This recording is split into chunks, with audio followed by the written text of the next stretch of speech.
warahmatullahi wabarakatuh. Perkenalkan, nama saya Bulan. Saya akan menjawab soal nomor 1.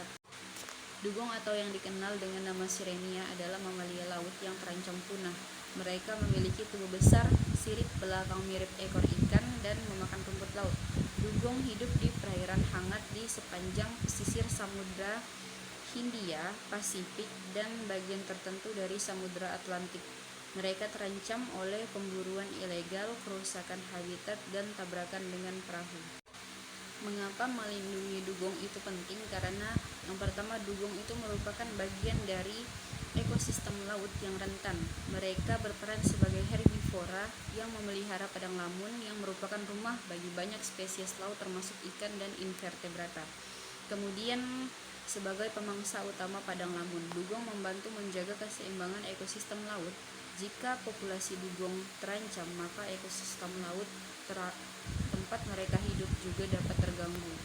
Kemudian sebelum melakukan konservasi dugong, kita mempertimbangkan langkah-langkah sebagai berikut, yaitu pembentukan kawasan konservasi laut yang memperhatikan kebutuhan spesifik dugong, regulasi yang ketat terhadap aktivitas manusia yang dapat merusak habitat dugong seperti penangkapan ikan yang merusak padang lamun, pengendalian populasi laut, polusi laut, serta pemantauan dan pemulihan ekosistem laut yang menjadi habitat utama dugong.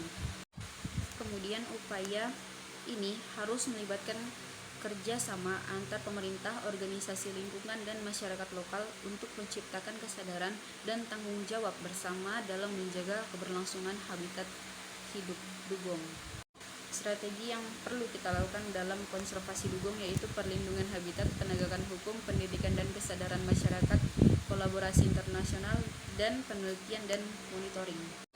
Jawaban nomor 2 adalah penegakan hukum bagi nelayan yang menggunakan alat tangkap tidak ramah lingkungan merupakan langkah penting dalam pelestarian habitat laut dan spesies yang tinggal di dalamnya, termasuk dugong. Beberapa langkah penegakan hukum yang dapat diambil mencakup 1. Pembentukan regulasi. Pemerintah dapat membuat regulasi yang melarang atau membatasi penggunaan alat tangkap yang merusak habitat seperti jaring hanyut yang dapat merusak padang lamun, tempat dugong berkembang biak. Yang kedua adalah patroli dan pengawasan. Yang ketiga, sanksi hukum. Menerapkan sanksi hukum yang tegas terhadap nelayan yang melanggar regulasi konservasi seperti denda atau penahanan alat tangkap dan dapat menjadi penekanan efektif untuk mencegah praktik-praktik yang merusak lingkungan. Yang keempat, edukasi dan kesadaran. Selain itu, program edukasi dan kesadaran juga penting untuk membantu nelayan memahami dampak negatif dari penggunaan alat tangkap yang tidak ramah lingkungan dan mendorong mereka untuk beralih ke praktik yang lebih berkelanjutan. Dengan kombinasi dari semua langkah ini, penegakan hukum dapat menjadi alat yang efektif dalam melindungi habitat laut dan spesies yang terancam punah seperti dugong. Program konservasi yang saya tawarkan kali ini adalah konservasi pari, terutama yang fokus pada spesies pari yang terancam punah seperti pari manta. Karena melindungi ikan pari termasuk pari manta memiliki banyak manfaat dan penting, termasuk 1. Keseimbangan ekosistem. Sebagai pemangsa utama plankton, ikan pari membantu menjaga keseimbangan ekosistem laut dengan mengontrol populasi organisme di tingkat bawah dalam rantai makanan. Yang kedua, pari sebagai indikator kesehatan lingkungan.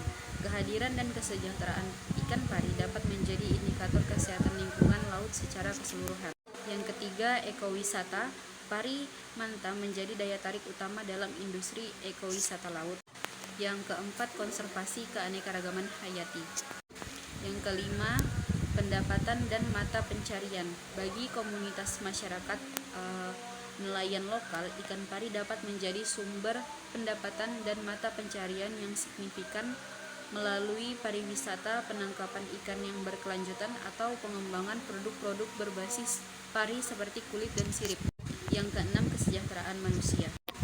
Pelestarian ikan pari memberikan manfaat langsung dan tidak langsung bagi kesejahteraan manusia, termasuk keberlanjutan sumber daya perikanan, keberlangsungan industri pariwisata, dan keberlangsungan ekosistem laut yang menyediakan makanan dan sumber daya bagi masyarakat lokal. Dengan demikian, melindungi ikan pari bukan hanya penting untuk keberlanjutan ekosistem laut, tetapi juga penting untuk kesejahteraan manusia dan ekonomi lokal.